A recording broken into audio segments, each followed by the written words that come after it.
Everybody, Johnny TigerBomb MMA. Today I'm going to go over UFC Fight Night Denver, Namajunas versus Cortez, giving you my thoughts and predictions on the entire 11 bout card. Very short notice on a few fights, especially the main event. Obviously, Tracy Cortez is stepping in for Macy Barber, and it's going to give Namajunas a different look. So I'm interested in breaking that card down, that fight down. But overall, not overly impressed with the bets on this card. I'll try to squeak out some money here and there. I have maybe one prop that I'm interested in just based off of my general, idea of a specific fighter. But yeah, I'll give you my thoughts and predictions on this entire card. It again is 11 bouts. The first fight of the night is going to be Josh Fremd versus Andre Petroski. We have the odds -125 for Fremd. He actually was the underdog opening, and then it switched over because the perception of Fremd being a better striker is really, really helping him out here. Obviously, he also trains in elevation, so it's going to help him against Petroski, who is kind of known as a one-trick pony, a takedown artist. He does have really good grappling and jiu-jitsu, but he does kind of slow down. He gasses. His striking isn't the best. Doesn't set up his shots very well. So he is now the +105 underdog. But when I look at this fight, it's really hard to look at it because I think Petroski's going to get takedowns for sure. He will take down Josh Fremd. Josh Fremd isn't a guy who's known for his takedown defense. And looking at the actual stats on it, let me see here for Josh Fremd. His takedown defense is 31% compared to the 80% of Petroski. And on top of that, his takedown accuracy for Josh Fremd is 25%. And normally, I think Josh Fremd is the type of fighter that he works best as an underdog because if he can work his takedowns, I think that's when he works the best. His striking's okay. He's a bit slow. He's a bit awkward, but he is the much better striker than Petroski, but he won't be the faster guy. So for me, looking at it, like if you took Josh Fremd as a dog, you did your job. You got your money's worth because he could come back after losing 2 rounds and then maybe finish Petroski at the end, TKO or whatever. But with Petroski, even though he does gas out, he still has that kind of grappling cardio to push forward. He's been doing more grappling than anything. He's been winning these grappling events. He's been grappling OSP, just bigger dudes, taking them guys down. Although he's not finishing them, he does have really good top control. He's really heavy on top. And I think that's what's going to get him this victory. It's not going to be pretty, but I think Petroski is going to strike a bit with Josh Fremd and then just blast him and take him down. Although, yeah, Petroski did knock himself out with a hip the last time out. It's a really bad look. It's really hard to not look at that and, not think he's going to lose this fight because who does that? But it's a freak anomaly. Shit like that's going to happen. I'm not going to hold it against Petroski here. But when I look at his last 2 losses, he lost to a guy in Malkoun who is really difficult to take down. I think Malkoun would have wrecked Josh Fremd. And on top of that, his striking, it didn't look great, but he actually did drop Malkoun. My issue with Petroski and taking him at all as a dog or as a favorite in any spot, I even actually bet him to beat Michel Pereira, because I thought, hey, Pereira's not really proven in this division, and he handled him accordingly. But that was a really high-level striker, really fast.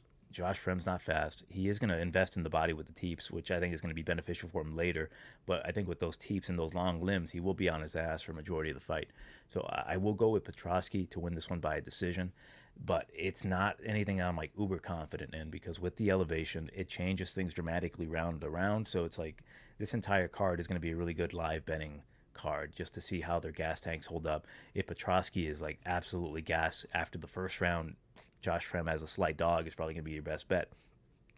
But given the fact that if Petroski just does what he does best and lay on top of guys, he's fought taller opponents before. He fought some Asian dude, I forget his name, some Chinese guy, and he still willed his way to a victory. He does have tight chokes. Josh Fremd does love to go for his guillotine, but it's not the most successful guillotine. But I think Josh Fremd is also capable of getting these long chokes. He's got the longer reach. He's going to be the taller guy, but it's not really going to benefit him when he's on his ass. And I think when Petroski gets on top of him, he's not necessarily going to dominate him on the mat. I think Fremd's got good enough jiu-jitsu to try to work his way back up, good wrestling to get back up. But with Petroski being so strong and just so good at top control, he's going to keep him there for a while, enough to win these rounds. So I think it's going to be a squeaky decision for Petroski, but I'm not interested in betting it. yeah, even if he gets to be like a plus 150 dog, which I don't see happening, I don't think there's a lot of love for Josh Fremd in this spot. I think now that he's a favorite, it's not really worth it. But I do think he's going to get on top, kind of wear him out, and then he could maybe get that submission. He does love his head and arm strokes. He loves his Darces and his Anacondas. So Petroski, he's got that in the bag to maybe jump for a choke, but I just see this one being kind of a sloppy affair. Both guys kind of gassed. Even though Josh Fremd does train in elevation in Denver, I don't particularly view his cardio to be the best. I don't think that if he is like say hit to the body a few times, he's not going to be huffing and puffing. So I'll still go with Petroski on this one, but I'm not confident in this pick at all. Next bout, a very interesting bout between Montel Jackson and Damon Blacksheer. Jackson minus 150. Man, if you would have told me that shit like 2 years ago that Montel Jackson would have been fighting Damon Blacksheer, he should have been at least minus 250. And what's the difference there? Why is he now minus 150 here opposed to like say minus 250? And I think it's because Damon Blacksheer has been leveling up. I think he's gotten his UFC legs under him, where I have my issues with Damon Blacksheer. Like when he first came into the UFC, I'm like, yeah, just take this guy down. He's a black belt in jiu-jitsu, but he's got really nothing off of his back. He can threaten you, but I mean, the bare minimum jiu-jitsu defense can really get you a long way to beating Damon Blacksheer. But the guy's been putting in a ton of work, man. He's definitely putting in the work in this fight. Like you see him, he's working out. He looks in great shape. His cardio is looking good. And for Montel Jackson to me has always kind of been one of these like talented, lazy guys that he's got good boxing, he's got good punching power. But if you look at his stylistic matchups throughout the years, and they're grapplers, they're just very good grapplers that can hold them down and they can decently strike with them. And that's what I think Damon Blacksheer brings to the table. Also, Damon Blacksheer is very durable. For a plus 125 underdog, I actually like Damon Blacksheer and his chances to win this fight. I think with Montel Jackson, I don't know much about what his training camp's looking like. I don't know how much work he's been putting in. He's kind of known to do that, like just to not really train as much. And my other issue with Jackson is that he is kind of known for not having a whole ton of activity. Like in his fight with Julio Arce, I bet Montel in a couple parlays, and I was sweating bullets because I thought Arce was like stealing these rounds. Luckily, he wasn't. But the issue is that he just doesn't throw enough sometimes. And I think with the improved striking of Blacksheer, who I've always thought he had decent striking, he just didn't have the confidence to throw. I think he's definitely getting better. I do think he not necessarily got robbed against Mario Batista, but he did not lose 30-27 in that fight. It could have gone either way, I thought. And I like him as a dog here. I like his durability. I do think if Montel Jackson does try to wrestle with Damon Blacksheer, he's probably going to end up winning this fight. I think Montel's got good enough wrestling to hold him down. But when it comes to the jiu-jitsu, the control of Blacksheer, I think if he takes his back, he can control him there for a bit. Like another big issue I have with Montel is that he couldn't knock out JP Buys. JP Buys actually controlled him for a bit on top, a much smaller man. And now he's fighting a guy just the same size, just maybe a slight reach disadvantage. I like Damon Blacksheer's chances here. And I think the line kind of shows that as well, because if Blacksheer would have been like a plus 200, that's an insta bet for damn sure. But when it comes to like Montel Jackson, he should come out here and just kind of style on Damon. He is the much better gifted athlete, I believe. I think he's just the better striker. He's better pinpoint boxing. He's got the wrestling ability, but I can't necessarily trust him to put that volume up. With Damon Blacksheer, I know he's going to go out and try to perform here. The issue is that if he gets put on his back, then you're going to be kicking yourself taking that money, that plus dog money on Damon Blacksheer. But I still think he's worth that shot if he does get top control, he does get back control. I think he can win this fight. I think he can pull off another, God, what was his name? Brett Johns type of performance, which is kind of crazy to think that Brett Johns out-grappled Montel Jackson here. So, yeah, I think with the durability of Blacksheer, I think he can will himself to a decision victory. So I'm going to actually take Blacksheer by a decision here to get the upset over Montel Jackson. And again, it's not like Montel isn't the rightful favorite for a reason. I think he has all the skills and all the tools, but he doesn't always perform. Like he should have, I thought, knocked out Ronnie Yaya a lot sooner. Ronnie gave him issues by like kind of going into that grappling. I think Damon can give him those same issues with just added durability. So I'll go with Blacksheer by a decision. I may end up betting Blacksheer on this spot. Next bout, we've got Luana Santos versus Maria Agapova. Agapova, she is plus 225. She's on a 2-fight losing streak by sub. And she's fighting Luana Santos, who is minus 275. Now, I was at the casino recently. Like, what's funny is that, like, I gamble on baseball quite a bit, and I lose more money on baseball than I do on MMA. So it's the nuttiest thing for me. So maybe I should just stick to MMA. But I won't because I'm a fucking degenerate. But I was at the casino, and I'm like, Luana Santos pre-tape, pre-anything, should beat Agapova, right? Like, she's got the judo black belt. She's got enough for me visually to win this fight. And what I mean by visually is that she's got the judo background.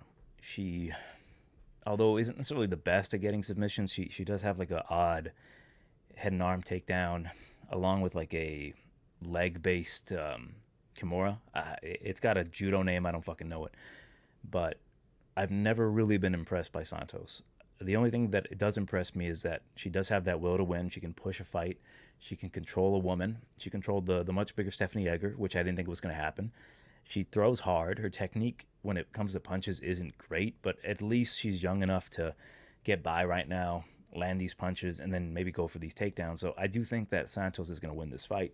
But when I look at Agapova, I don't want to count her out just because all the negative issues going around with her.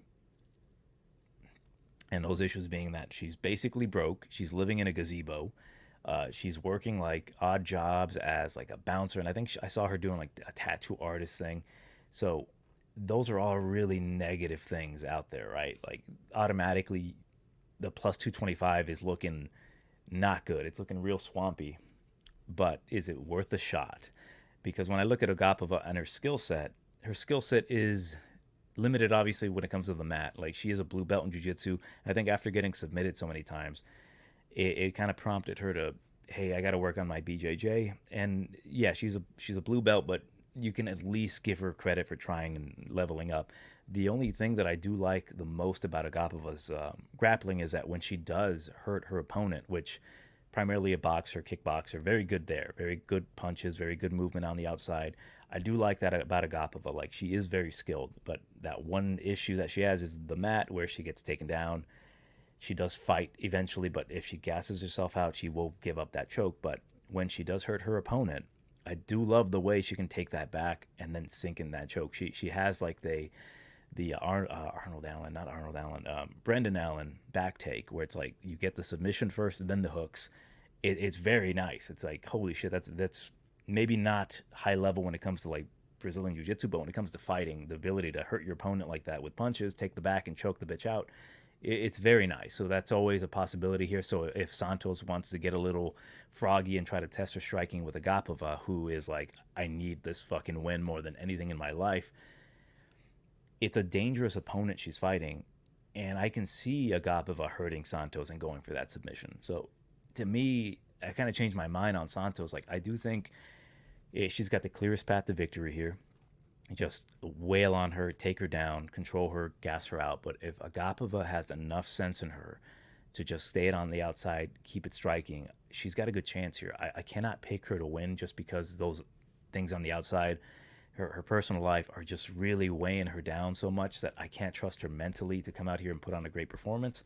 But it's spots like this where it's like, holy shit, like the girl with a $50,000 debt and living in a car parking lot is actually the one who's the better fighter because she's so hungry. Literally, she's fighting for a sandwich here. I can't pick against Santos. I think she's going to win this one more than likely by submission. I'm going to say round number 2. But I think Agapova might be live here. It's crazy to think. It's maybe worth a shot for Agapova by submission. Just like I look back how she took Hannah Cypher's back, how she took Sabina Masso's back. It's very impressive. But we will see. That's one of these fights is one of the fights that I'm most like interested in to see if Agapova can pull it out of her ass here. Because I've always thought she was talented. It's just you hear these stories about her partying and not taking shit seriously.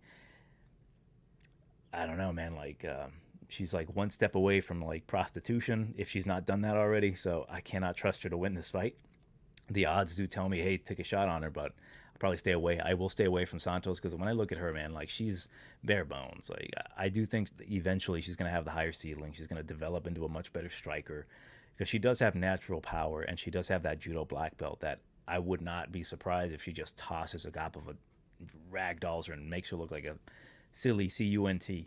But I don't really value Santos that much for her to be a minus 275 favorite here. So I will stay away. I will pick her by submission, strictly a pick. But betting wise, it's kind of like a Agapova or pass. I know that sounds silly given everything I said, but I do think she's got a chance here. I think given the stylistic matchup, if Agapova can keep it on the feet for as long as she can and maybe try to hurt Santos, if Agapova goes buck wild and hurts her, she's got a chance here because she is a very good striker, the much better, cleaner striker, much better kicks. Santos, to me, her striking is very slow, very sloppy, and it sounds odd, but like she kind of looks overweight to me. And most times, like this is going to be at a flyweight bout. If she makes weight for flyweight, I'd be impressed. But I don't know. We'll see. She has been slimming down because I saw a picture of her on Instagram where she looked pretty fucking heavy, and then she's slimming down, but she still looks not quite ready for flyweight. So we'll see what happens here. Next bout, short notice bout. We got Jasudavicius versus the newcomer, the Archangel Fatima Kline, minus 130 for the newcomer who is 6-0, compared to the 10-3, essentially a veteran of the sport, especially in women's MMA, and Jasudavicius, who's 35. Now, before I break this down, I am more interested to see how tall Fatima Kline really is, because when I look at her, the stats say she's going to be 5'6", so an inch shorter than Jasudavicius, who I know she's a tall bitch. But when I've seen her regional tape, and boy howdy, it's a fascinating tape watch. She doesn't look that much taller than her alleged 5'3" opponents. So I'm curious to see how big Fatima Kline is, because she's moving up in weight. She usually fights at 115. She's going up short notice 125 to fight Jasudavicius, who was going to fight, I don't fucking remember who she was going to fight, some other girl. Now I'm curious. She was going to fight, Araujo. So I find it fascinating off the bat, like just looking at the line, like plus 110 for Jasudavicius when she was going to fight a much more dangerous, more established opponent, obviously up there in age, but Jasudavicius would have had a hard time with Araujo, I thought, but she still would have won that fight. With Kline, what makes her so good? I think what makes her the favorite here is the perception of her skill set, where she's been training for years. She's a black belt in jiu-jitsu. She's done a ton of competition. She's a champ in, I think, Fury combat. Yeah, CFFC. But I look at the opponents that she's been fighting, and what I find the most fascinating about this fight, for her being a favorite, is that she has only finished one of her opponents in MMA. She's only had those 6 fights, but she tends to win. Well, actually, 2 of her opponents. My bad. She's only finished 2 of her 6 opponents. And for someone who is like that good at jiu-jitsu, for someone who's been training all these years, that good at grappling, why doesn't she have that many submissions on her belt?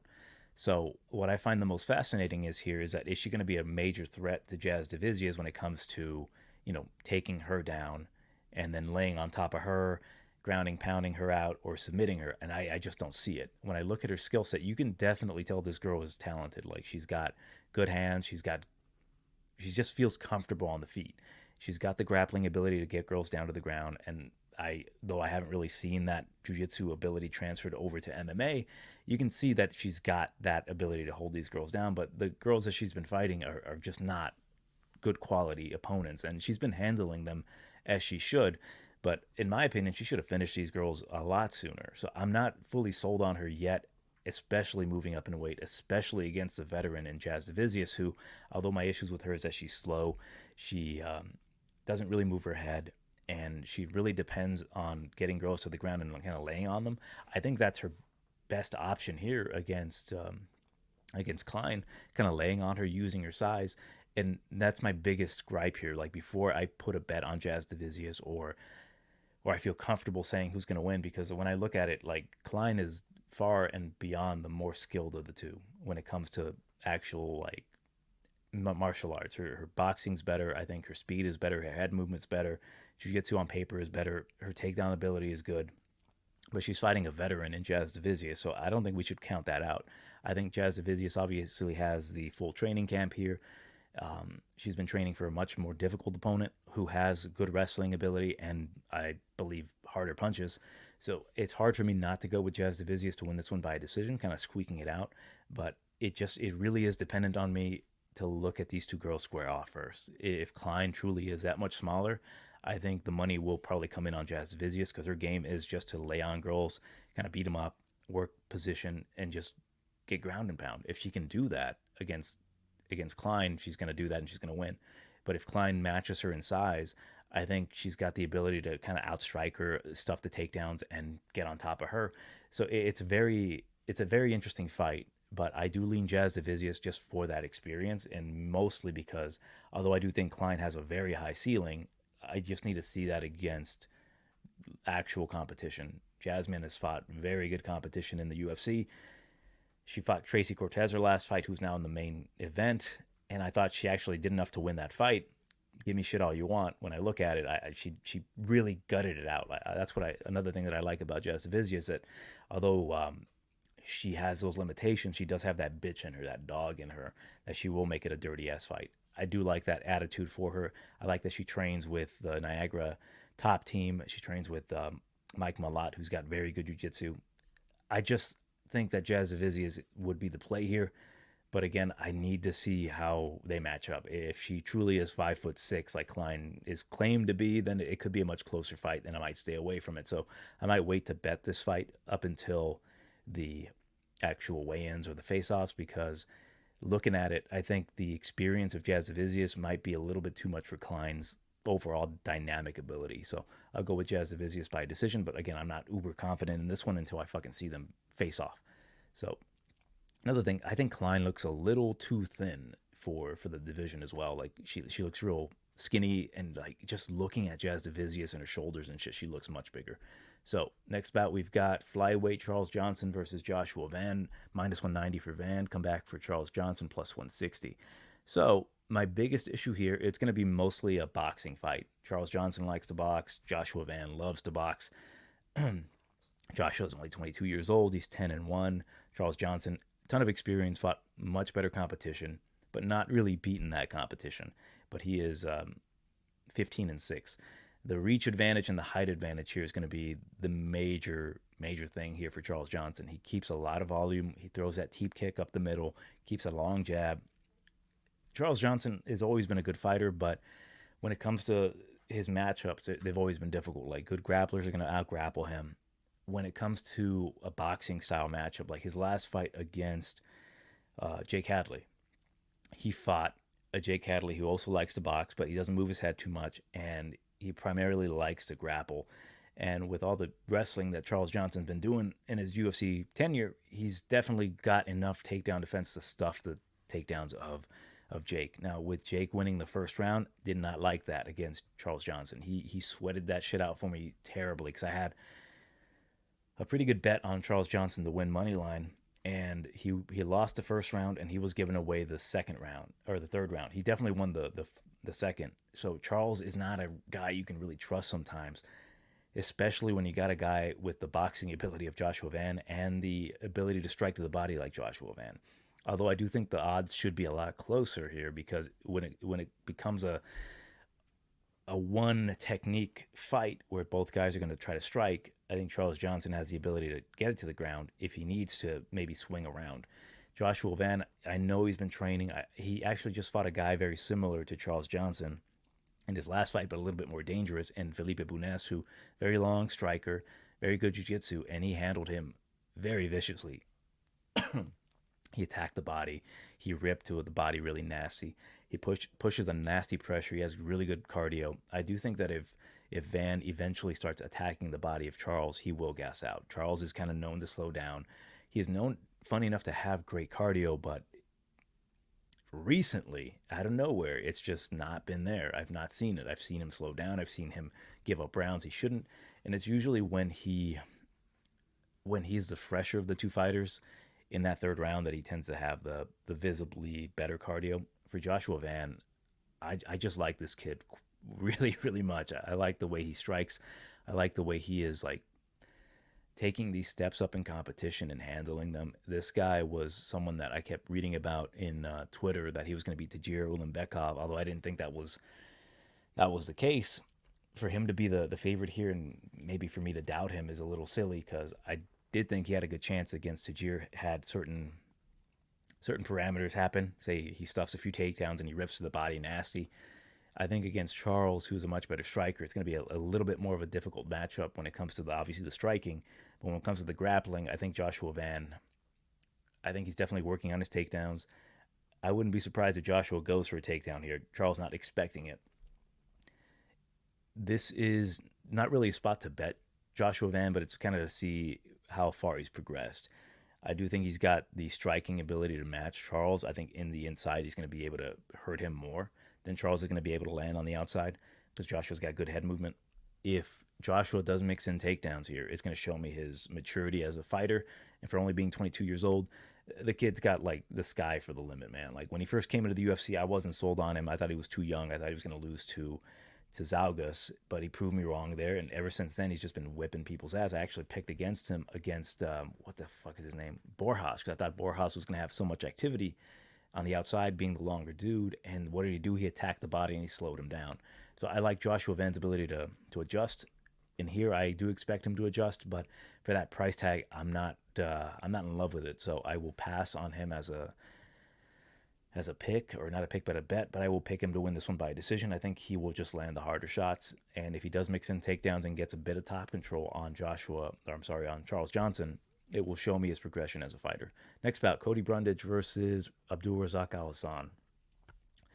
Plus 130 for Brundage, come back on Alhassan minus 155. What a terrible fight. I mean, one of these guys is going to get finished. Judo Thunder Alhassan being the favorite here, it obviously makes sense just visually. Like Cody Brundage, I have my issues with Cody. Bit of a quitter. He's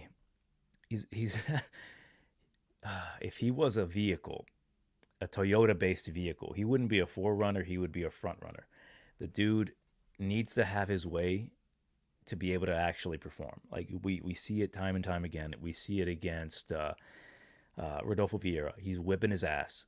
Right, he's beating the shit out of Rodolfo Vieira, and then Vieira takes the ass whoop and takes him down, and then he makes the mistake that he always does, which is jump for guillotine against that high level of a jiu-jitsu practitioner. Is like, what a fucking idiot. He jumps for guillotine so many times against Dumas, and that was like, to me, one of the most embarrassing performances of him. Like his coaches are like, hey, do this, do that, do this, do that. He refuses to do it, keeps going for that guillotine. Cody is like a guy that has all the tools to be a very good fighter, but mentally his IQ is not there. And despite me shitting on him so much right now, the last fight that he had against Bo Nickel, he had something in there that I'm like, okay, maybe he's turning a corner. He had a bit of confidence in him. He had confidence going in him when things weren't going his way. Like he got taken down, he was shucking Bo like nothing. Like Bo shot in for a takedown, and he fucking bitch tossed him. Like, damn, that's the Cody that I thought was going to beat William Knight in the Contender Series. But fuck, if you ever saw that and you thought, yeah, Cody Brundage is a much bigger dude, he takes him down. Shit, I was at work watching that fight, and I'm on my phone, and then like I lose connection, but I see Cody Brundage on top of him, and I come back, I get connection again, and Cody lost the fight. And I'm like, how the fuck did he lose the fight from top control? Well, William Knight reverses him and pounds him out. And that's always been like the stigma with Cody. Like he just finds a way to lose. With Alhassan is not the same guy he was years ago, obviously. Like when you go back and you watch his tape in welterweight when he's fighting Omari Akhmedov, the guy is like getting up from bottom. He's putting on pressure. He looks amazing, but now he's clearly much older. He's 38 years old. He has the power advantage here. He doesn't have the straight wrestling advantage, but he does have the judo to stuff takedowns. He had some positive things against Joe Pyfer, where Pyfer did take him down, and he was able to get back up and push forward. Really nasty low kicks. He hits fucking hard, but none of these guys you can trust. So I don't think this fight's going to go the distance. I don't think these guys are going to really have the cardio to push a pace. It's such a shitty fight, man. Like I don't want to pick either of these guys. That's how much I don't have confidence in either. But I always pick against Cody Brundage, so I have to go with Razak to win this one by knockout. I'll say in the first round. Razak, it, the truth is, I think Cody is very live here. He's always live in every fight that's not good level competition. But is his IQ going to hold up? I can't trust him to do so. I can't bet him, but I do think Cody might be a live dog here, which sucks to say, but Razak round number one knockout. I would not be surprised if Cody takes him down. Shit, he even knocks him out. I think Cody's got power in his punches. I think he's clever enough to land that knee up the middle that he loves so much. He's even smart enough to go for that guillotine and actually get it. But how many times have I seen him visibly break down in front of me?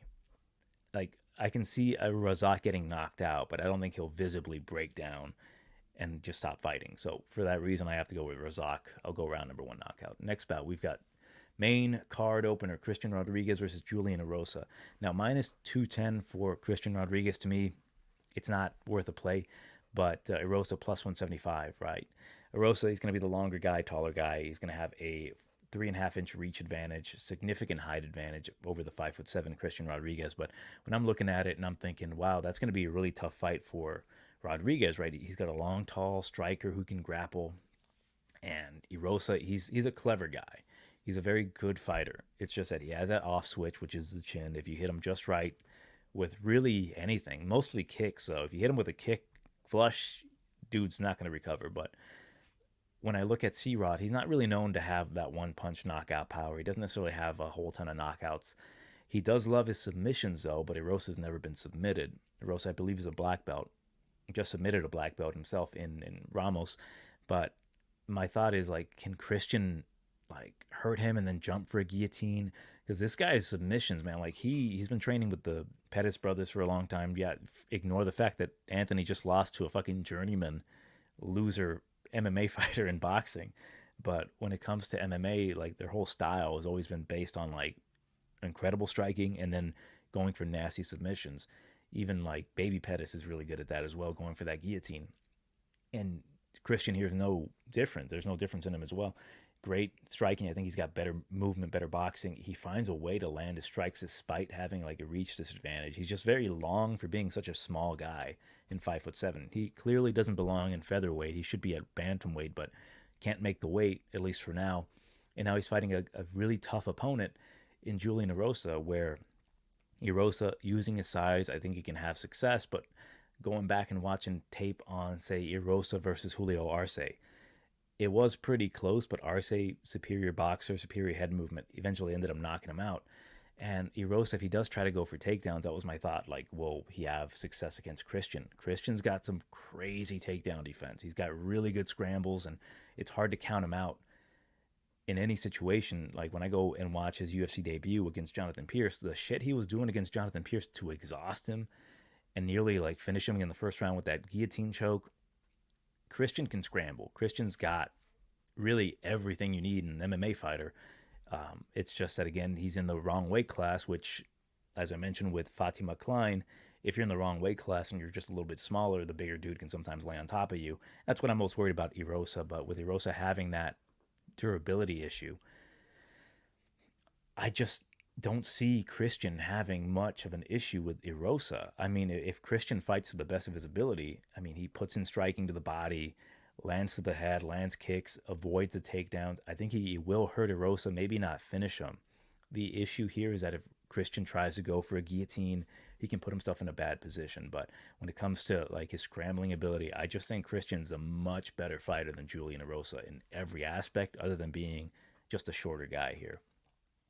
And although I don't really see Christian knocking him out, just because I just don't see him having that kind of power. He's more of a volume guy. I still think he can hurt Julian. I still think he can like skirt around the cage, just being the quicker guy, landing the better shots, the harder shots, and then just damaging Erosa enough for him to win his decisions here. So I'll go with Christian Rodriguez to win by a decision. But it's a tough fight because how badly has Erosa's chin deteriorated that maybe Christian can land something significant. And I mean, when you see Christian land on much bigger guys, it's very impressive, like how he can extend all the way to actually land the entire punch instead of just the tip of the chin or anything like that. Like, he can extend well to land those punches.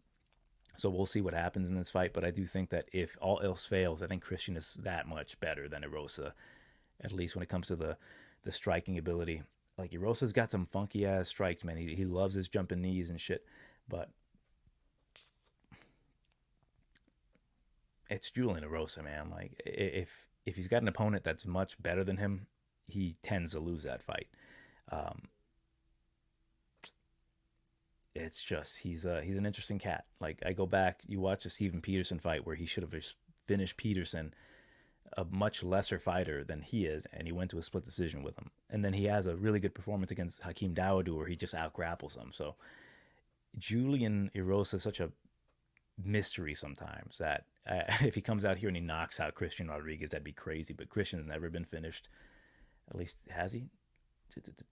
No, he's never been finished. Unless, yeah, I had to go back and look at his amateurs just to make sure. But yeah, his only loss is to Jonathan Pierce, who fucking beat the shit out of Jonathan Pierce. Even though he lost that fight, he beat the shit out of Jonathan Pierce. But yeah, I'll go with Rodriguez by decision here. Like I'm not interested in that line. I think it's appropriate, but with those issues that I have, where maybe Erosa can just use his size to try to bully Christian a little bit, I do think Christian's gonna pass that test. But it's Julian Erosa, and he's kind of like a 50-50 type of coin flip. Like if you're playing a fucking card game, like if you flip a coin, either you explode, or if you flip a coin the right way, your opponent explodes. And that's the issue with Erosa sometimes. Like he has that ability to either implode completely or to just finish a fighter that you didn't expect him to finish. So for that reason, I will probably stay away at those odds. Had it been like maybe minus 180, I'd be like, yeah, fuck it, I'll take Christian Rodriguez at those odds. He should cover that at least in the first 2 rounds, but that third round might be a little sketchy. I don't think that Christian's going to necessarily gas. He doesn't necessarily gas. He had a really tough fight his last fight, and he slowed down, but he had enough in the tank to beat the shit out of Dogarian. And I don't want to get into that scorecard, but I will say I thought Christian won it. After rewatching it, I'm like, oh yeah, definitely. Like Dogarian didn't do anything in that second round. Next bout we got welterweight bout Gabriel Bonfim versus Loosa.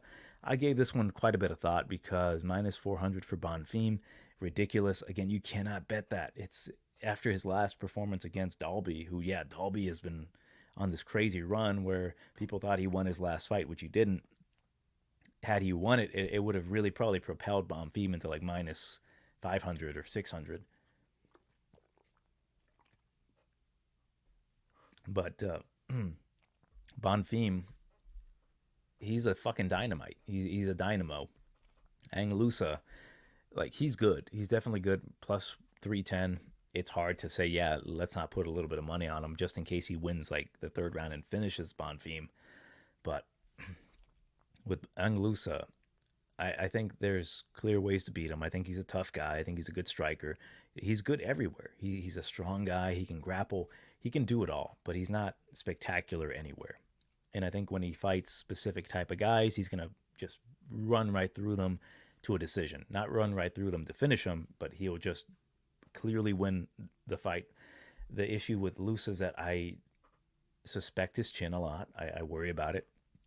With Bonfim, if you're thinking, yeah, his last fight, he got exposed. I don't think he got exposed particularly by Dalby because he was handling Dalby pretty well. It's just that Dalby's pressure, and I think it was mostly Bonfim being undefeated, fighting in Brazil, having a ton of emotion, trying to finish a guy that's really hard to finish, gassed himself out. He had that learning lesson that fighters tend to have. So to give you an example, like you look at Khabib, right? You look at Khabib's early fights and you're like, this guy fucking sucks, right? He has the wrestling, but he's got nothing else. He's swinging from the fucking from the hell to heaven uppercuts. They're fucking trash. But he never had that learning lesson where he particularly lost a fight and he had to develop himself into a better fighter. Although he actually did. He lost a fight to Lee Santibao, but luckily for him, they gave him the win. So he had that feeling of like, ah, shit, I fucking suck. I have to get better. I have to improve. And I think that's what Bonfim dealt with here, except that he actually lost and he got finished. So that experience of like, oh shit, I don't ever want to do that again. I don't want to blow my wad. I don't want to like overextend myself. I had an easy thing here. I could have just held him down. I could have controlled him, but he tried to go for the finish so badly that he gassed himself out. He fought a really tough fight.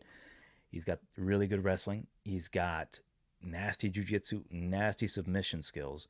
And on top of that, he does have good striking on the outside. My biggest issue with him is that when he gets overzealous, he makes so many fucking mistakes. So that's why I don't feel comfortable betting him inside the distance or whatever. So it's a pass for me. I will take him to win this one. Man, Loosa he's a tough guy. He's very, very skilled, but I do suspect that Gabriel will submit him in the first 2 rounds. The way he can snatch a neck is just ridiculous, man. It's really tough to escape. So with Bonfim, if he fights measured here, which I expect him to do so, I expect him to win this fight rather easily. It's just that if he hasn't learned from those mistakes of the past, which would have been the last fight of like, chill out, let the finish come to me, and when I find it, go for it. Don't try to force it. I think he's going to look good, but if he tries to definitely force shit against Loosa, I think Loosa's tough enough to drag this out into the late rounds. Loosa's got really good cardio, and if Bonfim gasses out, that minus 400 is going to fucking look absolutely shit on that parlay. But I will take him to win. I do think he's just a much better dynamic fighter, higher ceiling. It's just how will he look after this loss, right? Typically, these fighters will slow things down, try to not risk shit. Like I always think back to when Carlos Oberg lost to Kennedy, and he's fighting the chinniest fighter in light heavyweight history in that roster, and he decided not to finish him. He didn't do enough to knock him out, but he just did enough to win that decision. Will Bonfim do that here? Will he do just enough to get his feet back under him to get that win against a solid enough opponent? Ignore his last fight. But will he do that, or will he once again try to go nuts for that submission, which again will either lead to him getting that sub or gassing himself out against a tough opponent? Because like Loosa, although I don't think he's spectacular anywhere, he's just so good at a mid-base level fighter. Like he's got good everything, like good sub defense. The guy is solid as shit. It's just his ability just to not be spectacular anywhere. Like his takedown defense isn't necessarily the absolute best. I think Bonfim's going to be able to land on top of him and do some damage. But yeah, I'm not interested in betting Bonfim. Let me just make sure I don't have any other. Yeah, I guess my main reason why I'm picking against Loosa here and not betting him or anything like that, especially when I think the odds are pretty juicy, is that there was a moment where, Brian Battle took him down and landed right in mount. Although Loosa just pushed him off, I think with the grappling ability of Bonfim, if he lands in that position, it's not going to be good for Loosa. It just depends on if Bonfim rushes shit or if he maintains control. If he maintains control, he's going to put some damage on Loosa. So I will go with Bonfim. This is his redemption fight. Like he's fighting a good opponent. They're not giving him an easy guy. Loosa, you may not know who he is or whatever, but he's a solid fighter. He's definitely solid as shit. So I'll go with Bonfim by submission, second round. All right. This to me should be the main event. This is what did we do to deserve this fight? We've got Drew Dober versus Jan Silva. Jan Silva just won a few weeks ago. He actually, I bet him as a dog against Jourdain, and he knocked him the fuck out. He looked great against Jourdain. And it's a tough ask for him to come back in a few weeks' notice up a weight class against Drew Dober, a guy with a massive, legendary chin, really good skill, definitely been developing himself as an MMA fighter for years. He is 35 years old. He has been TKO'd recently, and we saw the type of knockout power that Jan Silva has. So this fight is absolutely tough to break down. Minus 110 for each guy to pick him. Instantly, I'm like, yeah, I think Drew Dober might win this fight. That's my overall thought process, just looking at it. Like Jan Silva just fought recently. He's fighting in elevation. Drew Dober trains in elevation. He was training for... Who the hell was he going to fight? Let's see. Mike Davis. Ooh, that would have been a great fight. I think Mike Davis would have given Drew a ton of problems. Now he's got less problems to deal with in Jan Silva, but that problem is a massive problem, being that massive power. Like Jan Silva is really quick. He's really fast. He hits absolutely hard. He's moving up in a weight class, but damn, it's so tough because I see the ceiling, not the ceiling, but I see the potential in John Silva. I see the potential in him in featherweight, but at lightweight, that's a tough ask, especially against Drew Dober. Now, John Silva, it's nuts to me how people were counting him out against Jourdain, and he was a slight dog there, but now he is near even with Drew Dober, a guy who would like he would do nasty things to Jourdain if he dropped down to featherweight.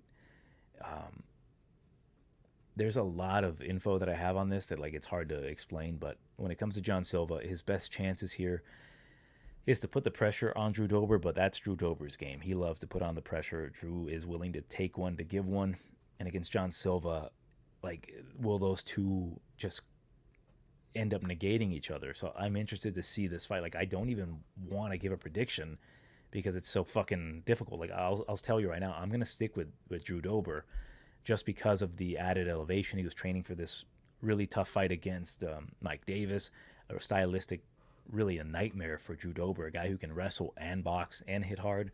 But the issue is that Mike Davis is black, so we know the history with Drew Dober and beating up black guys. But with John Silva, he does possess very similar attributes to Rafael Alves. Is that his name? Yeah, Rafael Alves. Very quick, very fast. Another featherweight that moved up to lightweight. Hits hard. Maybe better at jiu-jitsu than he is at striking. John Silva is just such a fucking monster, though, that if he can counter the way he countered against Jourdain in that fight, I think he can hit Drew Dober. Like, Drew's game is to pressure, throw kicks. He's got more of a well-rounded skill set than I think John Silva does because John's more of a puncher. But that punching ability is what scares me. Like, if Drew eats the punches of John Silva, I don't know if John Silva's going to be able to eat the punches of Drew Dober. Drew attacks the body very well. In elevation, I think he can slow him down. It's like, fuck me, man. Do I really have to pick against these two monsters here? So I do think that Drew Dober has a good chance here against John Silva to get a decision win, but I am super worried that Drew Dober's chin is probably going to get tested here.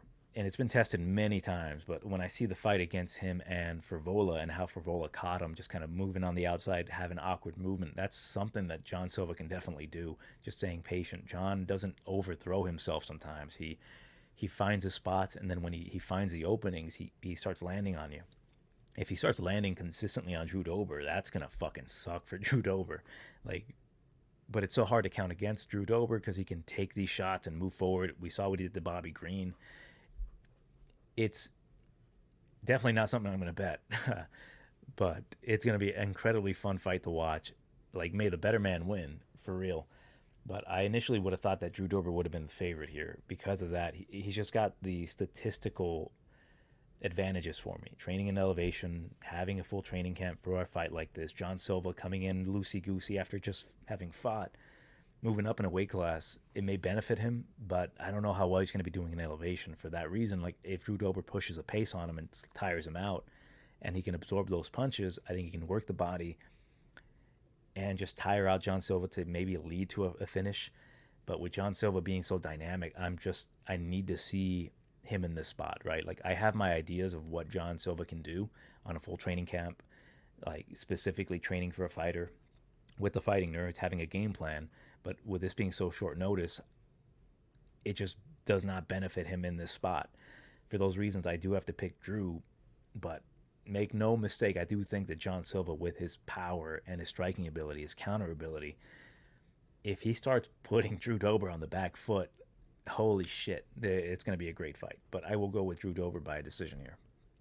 Next bout, we've got co-main event. We've got Santiago Ponzinibbio minus 200 come back on Muslim Salikhov plus 165. I'm just going to say I do have Ponzinibbio to win this fight. I'm going to say by decision. I think you can't play Ponzinibbio, right? Like, he's not the same fighter he once was, but he's got every bit of ability to beat Muslim Salikhov, who just recently got knocked out. Like, you look at Muslim, he's 40 years old, but he's still got every bit of a technique. He can still spin and kick you in the body. He has good kicks, good punches, good movement. The reason I'm picking Ponzinibbio, although I do think he's going to lose the first round, is that I think he's going to accumulate those hard low kicks, and I think he's. It's a battle of two older men in the division, 37 and 40, two guys that aren't going to touch the title. It's just a fun fight between two guys that honestly can go either way. It's a bit of a dogger pass, but style wise, I think Ponzinibbio.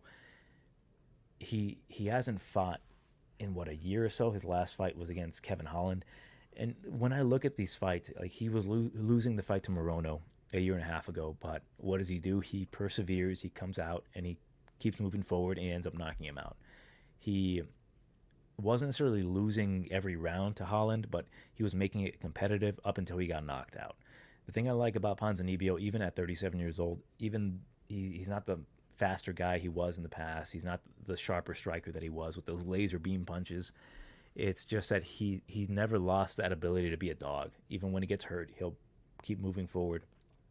If Muslim Salikhov just whips his ass for 2 rounds, I would not count out Ponzinibbio to come out in the third and just start railing on his ass.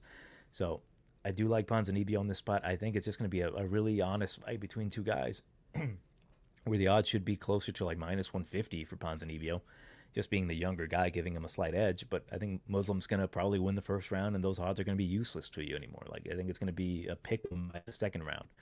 So maybe a live betting situation is what I'm guessing. This fight, it could go either way, but my lean is Ponzinibbio just having more or less more time and less damage taken as opposed to Salikhov, who's just clearly showing age and decline, but he still has enough in the gas tank to fight kind of close with Santiago Ponzinibbio, where if Ponzinibbio is just pushed to that point where he just needs to bring the dog out, I think that's when Ponzinibbio is going to take over. So I'll go with Ponzinibbio by a decision. Maybe a knockout along the way for either man, but not interested in this one. Main event, short notice bout, we've got Rose Namajunas versus Tracy Cortez. Tracy was to fight Macy Barber, and that would have been a very good fight for her, but now she's fighting a former champion, Rose Namajunas, minus 225, come back on Cortez, plus 180. I've been going back and forth on this one, but when I look at it, statistically and logically, short notice for Tracy in elevation. Although I don't see her gas all that much, she does definitely slow down. Rose has 5-round experience. Tracy doesn't.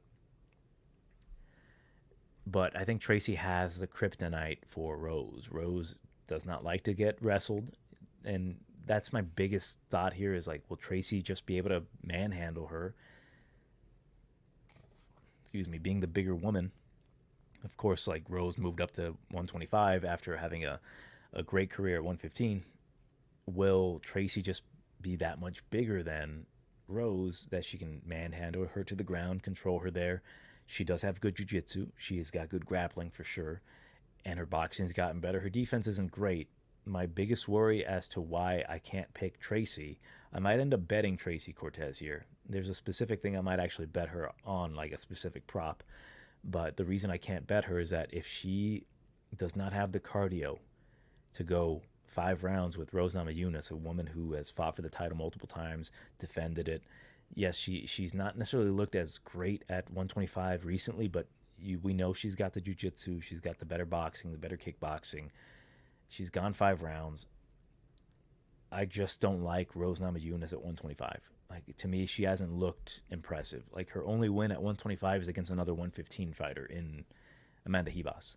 So I worry that this is just her not wanting to cut weight and hoping for the best, but now she's fighting a true 125er who I think possesses all the skills to be able to beat Rose, to take her down, hold her down.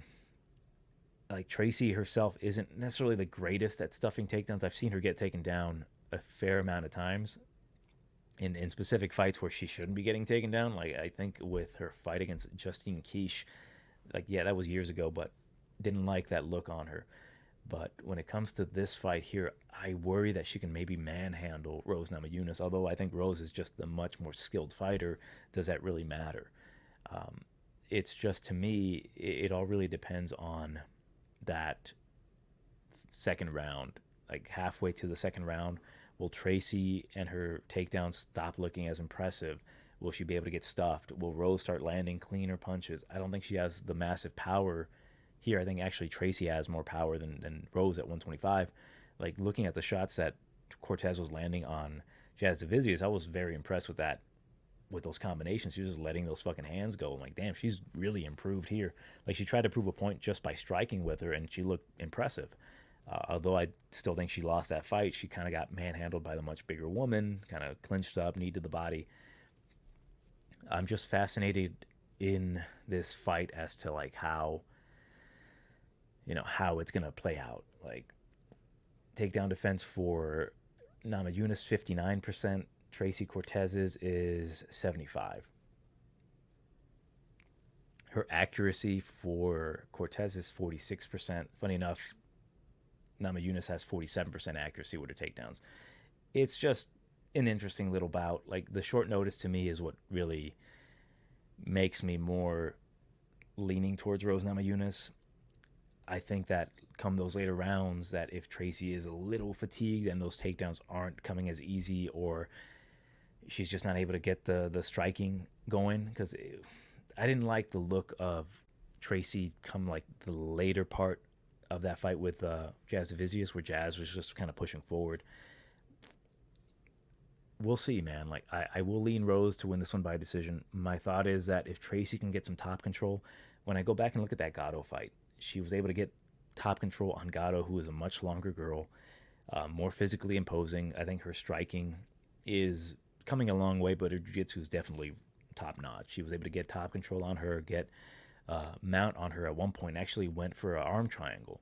And I do think that like maybe Tracy might be live here to get a submission. I think her submission line in this spot is like plus 1100. So I might end up betting that, just like a long shot prop. Like Rose, she's definitely, in my eyes, I think she's not showing me that progress that I need to see in her. Like I think she's definitely slowing down. She's 32 years old. I think she's done everything she needs to do, but she still wants to continue to fight. I just worry that she's hit that plateau where she's just not interested in fighting anymore. I know she's going to be training here or fighting in Denver, where she's been doing most of her training. I just worry so much that she just doesn't have that dog in her anymore. Like I go back and I watched the first fight with her and Andrade, and in those first few rounds, I think actually the first round, like to me, Rose, I remember saying this out loud, like this is quite possibly like one of the best fighters I've ever seen in my life. Like the way she was moving in and out, landing that knee to the body, the boxing looked good. She was just beating the shit out of Andrade, but then Andrade got a hold of her and slammed her on her fucking head. And I've never seen that version of Rose ever again. Like she's just never come back. And Rose being kind of like a fighter that can get in her own head, I worry that if she does start having some adversity here against Tracy in her, essentially adopted hometown, will she stop fighting as well as she could? Like there was a lot of spots against Amanda Ribas that I didn't like, where Amanda beat her in the 5th round. Man, I'm gonna go with Rose to win this fight. Not confident in. Fuck it. I'm going Tracy. Going Tracy sub. Fuck that shit. Tracy sub in the 2nd round. It's such a closer fight to me. It's just, again, that elevation and the cardio is what's going to be a factor here. That I can definitely see Tracy having a ton of success against Rose. I think she will be able to get takedowns, and her top control is good. Can she get the submission? Maybe, maybe not. I'm going to maybe put some money on it.